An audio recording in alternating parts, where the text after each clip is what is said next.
À 52 ans, Romane Cerda est une femme épanouie, maman d'un adolescent, Malone, qui aura 17 ans le 14 juillet prochain. L'ex-femme de Renaud profite de la vie et de sa jolie carrière, notamment dans la chanson. Mais il y a quelques années, elle a traversé l'enfer, un passage de sa vie dont elle a accepté de parler ce mercredi 22 mars chez Jordan Deluxe. Invitée dans Chez Jordan, en effet, elle a accepté de répondre à toutes les questions, notamment celles sur la nouvelle compagne du chanteur dont elle a partagé la vie pendant plus de 10 ans.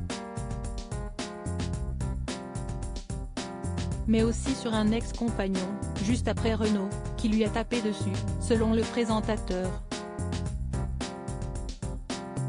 Des gestes gravissimes qu'elle a confirmés et dont elle a bien voulu parler.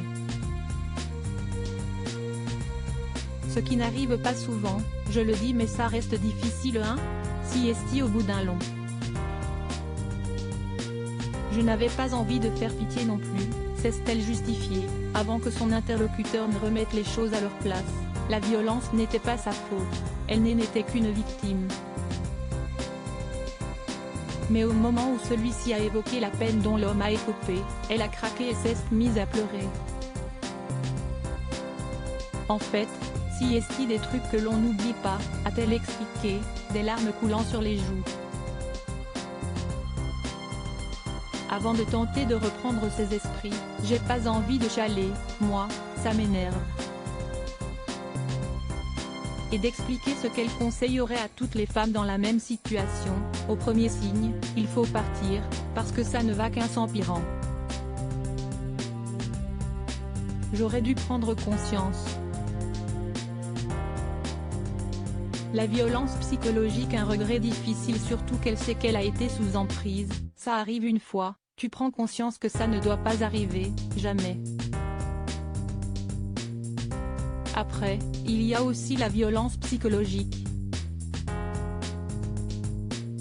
T'es pris dans un engrenage, où tu te dis que tu ne vaux rien, a-t-elle difficilement expliqué, très émue.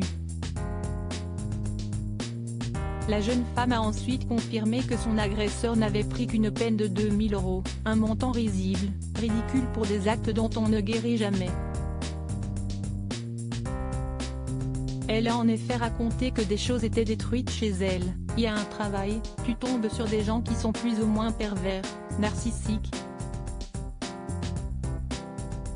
qui sont très nocifs, très toxiques, qui te marquent. Heureusement, la jeune femme peut désormais s'appuyer sur son fils Malone, toujours présent pour elle, particulièrement en grandissant. Et sur son nouveau compagnon, un homme adorable selon Jordan Deluxe. Et qui, cette fois, l'aide et l'aimait véritablement.